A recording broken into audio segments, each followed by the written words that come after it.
The ground begins to tremble. A deep, unsettling rumble that grows from a whisper to a roar in seconds. You have 10 seconds. 10 seconds to make a decision that will determine whether you live or die. Most people freeze, paralyzed by fear. But the prepared, they move. This is the 10-second rule, and knowing it is the difference between being a victim and a survivor. What would you do in those crucial moments? Run for the door. Dive under a table. The answer isn't what you think. The common wisdom, the things you've seen in movies, are often deadly mistakes. Today, we're not just talking about surviving an earthquake. We're talking about mastering it. We'll expose the myths that kill and reveal the proven techniques that save lives. Drawn from the experiences of survivors in the world's most seismically active regions. If you want to know the secrets that could save your life, stay with us. The clock is ticking. The first jolt hits. You have 10 seconds. This is your survival window. In this moment, instinct screams run. But running is one of the deadliest things you can do. The greatest danger during an earthquake isn't the shaking itself, but falling objects. Debris, glass, and collapsing building facades make the outside a kill zone. So, what is the correct action? It's a simple, 3-step mantra drilled into every schoolchild in earthquake-prone countries. Drop, cover, and hold on. Let's break it down. First, drop to your hands and knees. This position prevents you from being knocked over and still allows you to move, if necessary. It makes you a smaller target for falling and flying debris. Once you're down, the next step is to get cover. Your priority is to protect your head and neck. Crawl underneath a sturdy table or desk.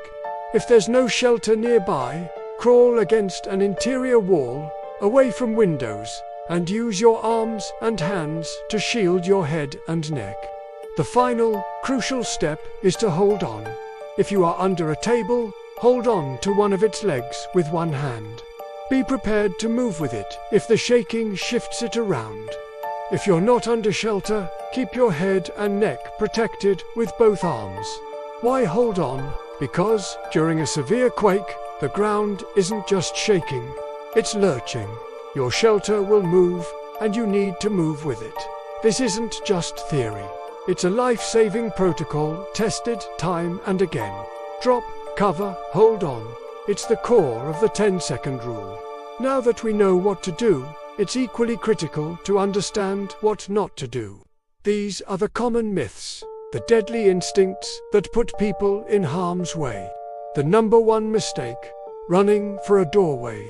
For decades, people believed that the frame of a doorway was the strongest part of a house. In modern construction, this is rarely true. Doorways are often weak points, and they don't protect you from the biggest threat, falling or flying objects. Worse, in a panicked crowd, a doorway becomes a bottleneck, a place where people are trampled. Stay away from doorways. The second critical error is running outside. We've touched on this, but it bears repeating. Most earthquake-related injuries and fatalities in urban areas are caused by debris falling from the exterior of buildings, bricks, glass, and facade panels. You are far safer inside, under cover, than you are on the street below. The only exception is if you are already outside in a truly open area, far from buildings, trees, and power lines. If you're in a car, pull over to a clear spot, stop, and stay in your vehicle with your seatbelt on until the shaking stops. Another place to avoid is the kitchen. While it may have tables, it's also full of dangers. Cabinet doors can fly open, sending a deadly hail of glassware and dishes raining down. Gas lines can rupture, creating a fire hazard.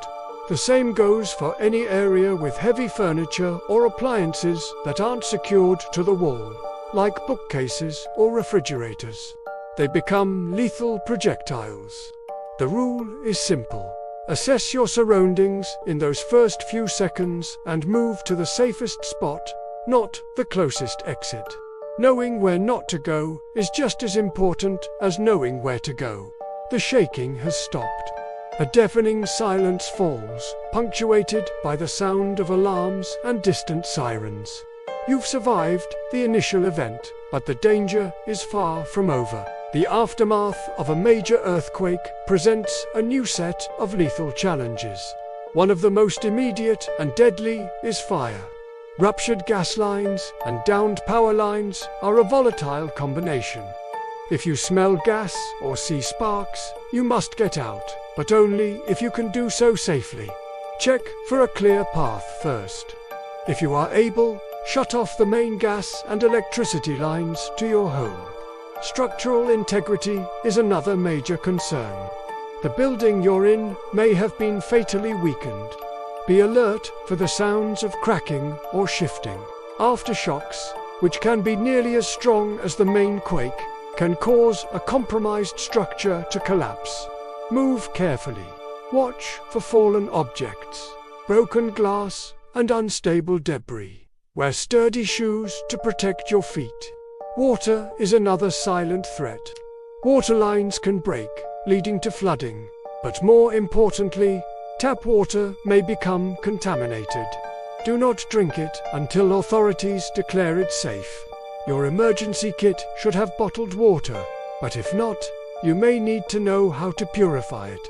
Finally, communication will be down. Cell towers will be overwhelmed or damaged.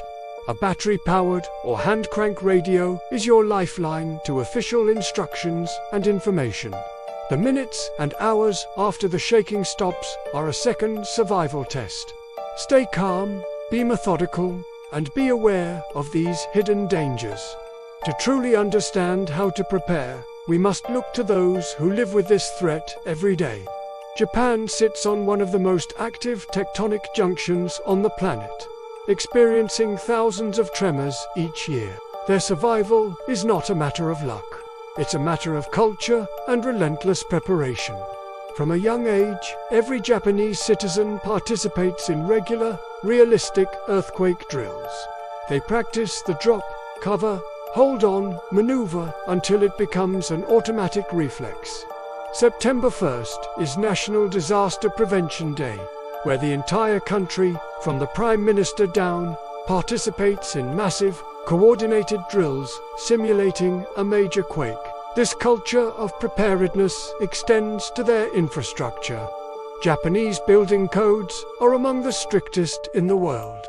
Skyscrapers are built on massive shock absorbers and counterweights that allow them to sway safely. Bullet trains are equipped with sensors that automatically cut power and apply brakes at the very first sign of a tremor, often stopping the train before the most violent shaking even arrives. Homes are designed with safety in mind, with furniture secured to walls and emergency kits in every household. The lesson from Japan is clear. Survival isn't a reaction, it's a proactive mindset. It's about building resilience into the very fabric of society and personal habits. We can all learn from this model, preparing our homes, our families, and our communities before disaster strikes. The ground is still. The immediate danger has passed. You've followed the rules. You dropped. You covered. You held on. You navigated the treacherous aftermath, avoiding the hidden dangers of fire, collapse, and contamination. You have survived, but the story isn't over.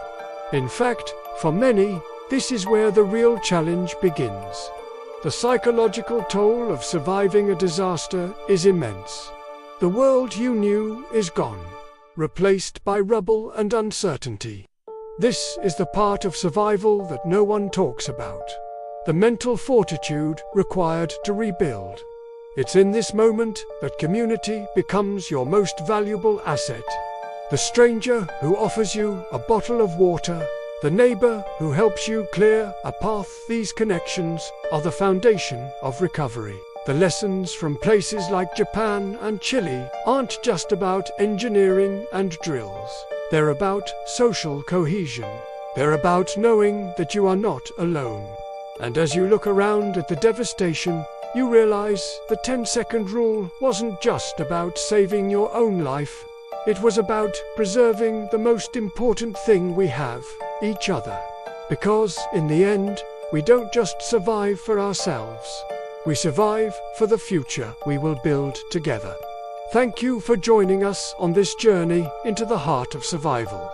If you found this information valuable, please consider subscribing to our channel and sharing this video. Your support helps us create more content that could make a difference. Stay safe, stay prepared.